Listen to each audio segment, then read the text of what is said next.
But look where we are. Oh! There's our ship. And there's these weird plants. There are weird plants. Can we scan the weird plants? Yes, we can. Red starbursts. You can eat them. And they are considered a delicacy. I've seen like Christmas glasses of champagne with like hibiscus flowers in the bottom. Maybe it's like that. Maybe. You know, the Birdman equivalent to putting a hibiscus flower in your champagne. There's a thing down here. Yeah, it's a thing. What is it? It's a shoe. It's a shoe. New shoes. We've gone She's shoe so shopping. Happy about we her found new a deal. shoes.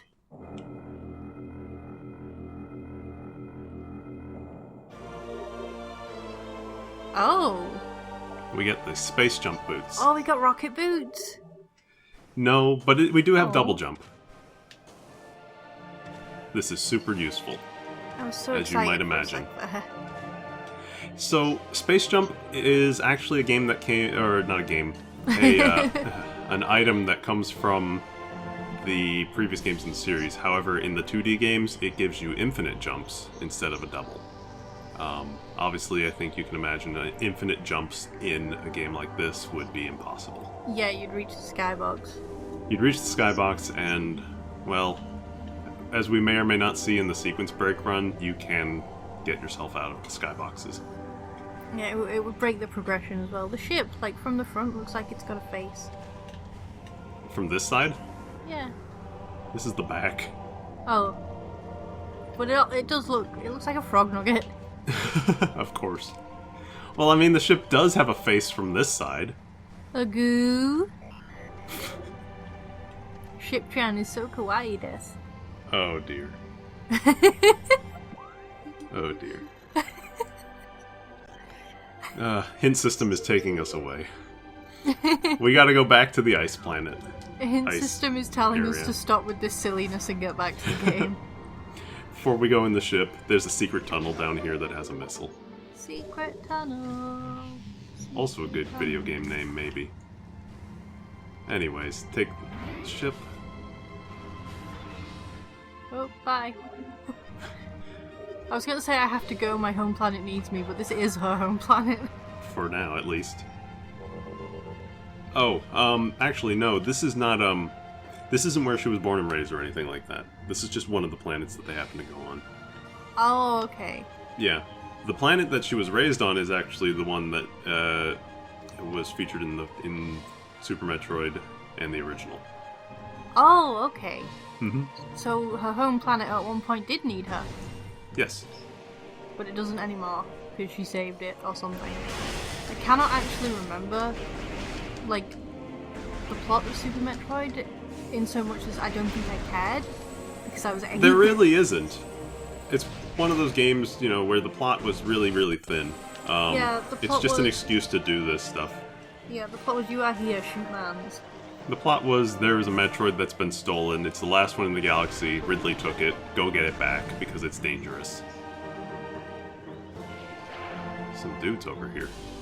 Ooh, hi. They're having... Are they, like, rocking out? Yeah, they're having a jam session.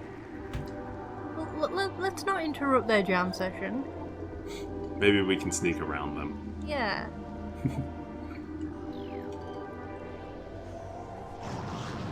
Oh no, we interrupted. Oh, no, we interrupted. Where's the drop? They ran away. So those are flying pirates. Those were space pirate guys. In fact, you see that over there? In the distance? Yes. The area we are in is actually called the Frigate Crash Site. So the spaceship, remember, it was all blowing up and stuff as we escaped? Oh, is this where it landed? It crashed right here. Neat. So we will actually be exploring it later, but we can't get through this water yet, so... However, let's take a look at this. Yeah, what is that? Highly toxic. This may be the Phazon. Phazon compound. Get used to that name, because it is very, very important to this series. Sounds like a company. one of those startups out in California or something like that. Yeah. FPzero Technologies. Like Uber for your cat or something. But yeah, so FPzero, as you can see, our environment meter is kind of like all over the place. It's like, do not touch this stuff. And yeah, this stuff for is bad. demonstration purposes, watch the health bar. Oh. It just drops you really fast. It is very, very dangerous. So we can't do anything over in there right now, but No. I wanted to show you the both the FPzero and the crash site. And the jam session we interrupted. Yes. What do you think they were jamming out to? Painted black. Yes. I saw that coming. I should have seen that coming. Right, we have double jump now. I keep forgetting. It's okay, I forgot as well. Too busy thinking about more classic rock games. So we're gonna quickly go back to this cool area that we went to before. This is the whole big, like, suspended over a huge, gigantic crater area. Oh, yes, I remember. Because we can actually go into it now that we have missiles, and this is important. To the plot And or the let's gameplay? Let's see how fast this door opens. This door has the longest load time in the entire game. Do, do, do, Nice. Do, do, do, do. What a nice view. Ooh. Some steampunk down there? More Chozo.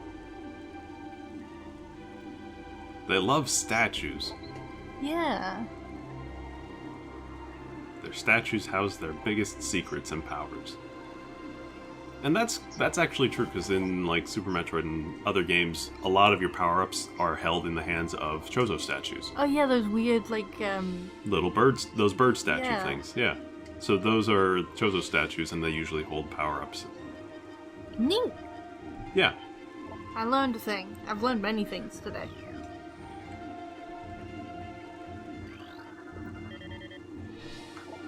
So there's more lore here. So there's talking about artifacts here, and those are also important to this game. It's weird, the timeline's kind of odd here, because this lore suggests that the pirates, or that the Chozo know about the space pirates being on this planet. Yeah, But- but they've been dead for a while, haven't they? That's supposed to be, yeah, well, I guess like maybe 10-15 years, because they raised Samus, but Well, yeah. still, Don't know how old she is, but I don't know either. I don't think they've ever said. I would assume 30s. I can look it up right now. I don't think there's ever been an actual thing for it, but you can try looking. Let's ask the internet. So this is a big, pretty area. And this is an important thing. Okay. She's 24 to 25 years old in Metroid Prime 3. I wonder where that comes from.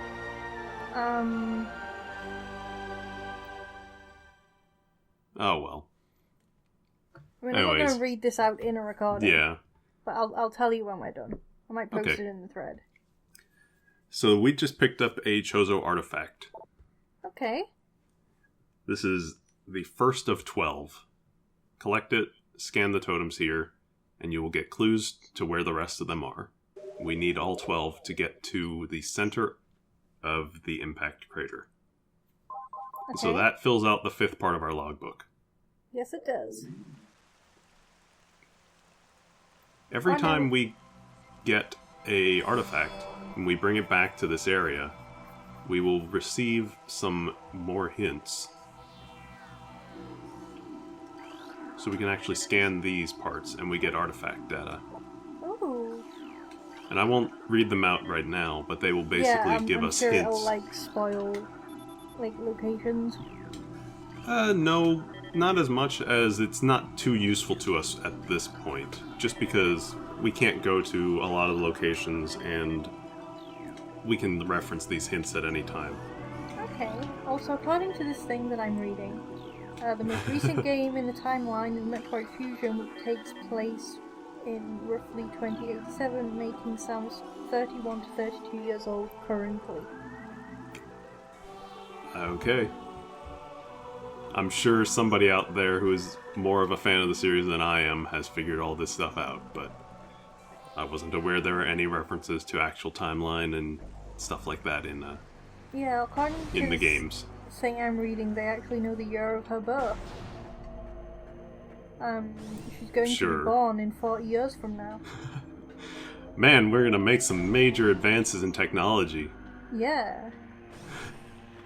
Saying that though, like, have you seen the, in, like, okay, I'll start again. Like, 40 years ago, a gigabyte didn't exist, and now you can fit one on a tiny little SD That's card true. the size of your the size of your pinky nail. That's true. Like, you can fit storage more, like, you can fit more storage in a micro SD card the size of your thumbnail than ever existed at the dawn of computers. Yeah, that is really cool to me. Just, forget what law it is. I think it's Moore's Law. I'm gonna get yelled at. I think I know what you're talking about, but... It's whatever law dictates that basically storage space will double every few years. Yeah. And be affordable at the same time. Like, the first smartphone I had like I think it was a 4 gig memory. Mm-hmm. The one that I have now has a 64 gig internal memory, and it also has a 64 gig micro SD card in it that I bought for like £15. Yeah. Well, it's like... That's nuts! It is. It really is. Like, when I was younger, we bought I think it was a 64 megabyte hard drive for our Amiga, and I felt like I was on top of the world. That was like advanced technology. And nowadays, I was seeing in all the sales here, like 1 terabyte solid state drives for like $200. Yeah. Which is insane. I can't wait for SSDs to get bigger and then get cheaper. Because I want a rather large one, but I do not want to spend like £300 for one. Yeah. Storage chat. Well, we're backtracking. There's nothing that I really have to say. Oh, back to the dartboard. Yep. This time we go back to the lava caverns. Back to the future. Well, I mean, we are heading to a future location, so sure. Yeah, I don't know where I was going with that joke. I don't think it was even a joke, I think I just said words. That sounds about right. Oh, we're back in Hotlands. Yep. Magma We can't go... or whatever it's called. We can't go this way. It's a big lava sea. Yeah. And it's actually deep enough that if you leap in there and go to the other side, you can't get out to get onto the ledge. Oh, that's rude. Yeah. But once we get a thing, we will be able to go across. So we'll just keep going back the way we came. Until we find someplace new. No, we're headed back to the ice area. Oh good, I like that place. Mm-hmm.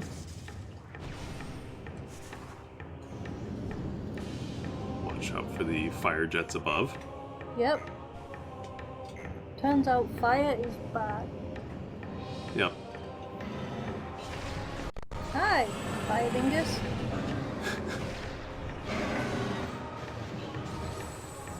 So easily. Yeah. They take, like 4 missiles, but the charge beam is, like, slightly stronger than a missile if it's fully charged up.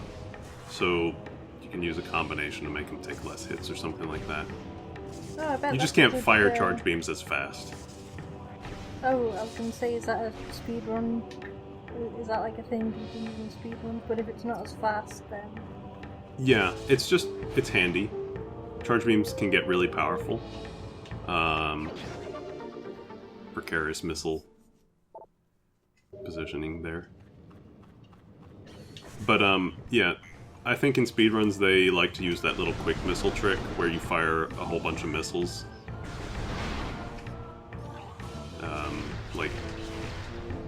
Like that. They like to do that more because you can fire off a lot of them real quick. Yeah. Ugh.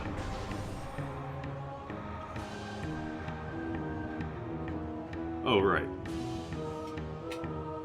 You see that down there? I do. We can't get that yet, but we will come back. Because in Bendezium, or Bendezium, whatever you want to say. Oh, Benderium. It's made by Bender from Futurama. Yep. It needs shit material, no wonder it breaks. Yep.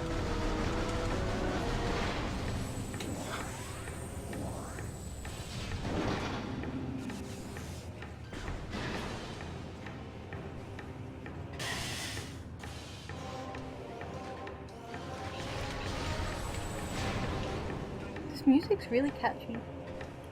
It is. They really like using like the whole choir awe sounds in these games. And they sort of work because they help translate to like these whole like ancient ruins sort of feel. Yeah. This music in here is actually a remix of one of the musics from Super Metroid. One of the very final music tracks you hear in it, in like the very deepest part of the lava place there, is that the one with like the weird choir stings in it? Probably. Because I will always remember that. Because for some reason it like kind of scared me when I was like. Keep in mind I was 8. There's a little passage under here. I think Took me years to find out that actually existed. It serves no purpose, but it's there. But yeah, Super Metroid is it can have some really cool atmosphere, and I wish I'd played it when I was way younger. I think I played it probably when I was like 13 or 14, and while still a great game, it probably didn't have as much an effect on me in terms of like being creepy or whatever. Yeah, I think it's just because I was a lot younger than you were. Mm-hmm. And I'm just reminded like how much older I am than most of my friends. Do you remember it's a mini boss that you fight where he you have to knock him backwards into lava? Yes, I remember that. Do you remember that once you knock him into lava, his like face melts off or whatever? Oh my god, I did not remember that until just now. Yeah, and then he like god. You go back to the side, and suddenly there's like a spike wall that he throws down, and he's a giant skeleton that comes out. Yeah, you know what? I had nightmares over that. I just remembered I can imagine. That's a terrifying part. I'm sorry if you have any more nightmares. But... No, I won't, because I'm no longer 8 years old. I'm not sure if you know this about me. It's hard to tell sometimes. Fuck you.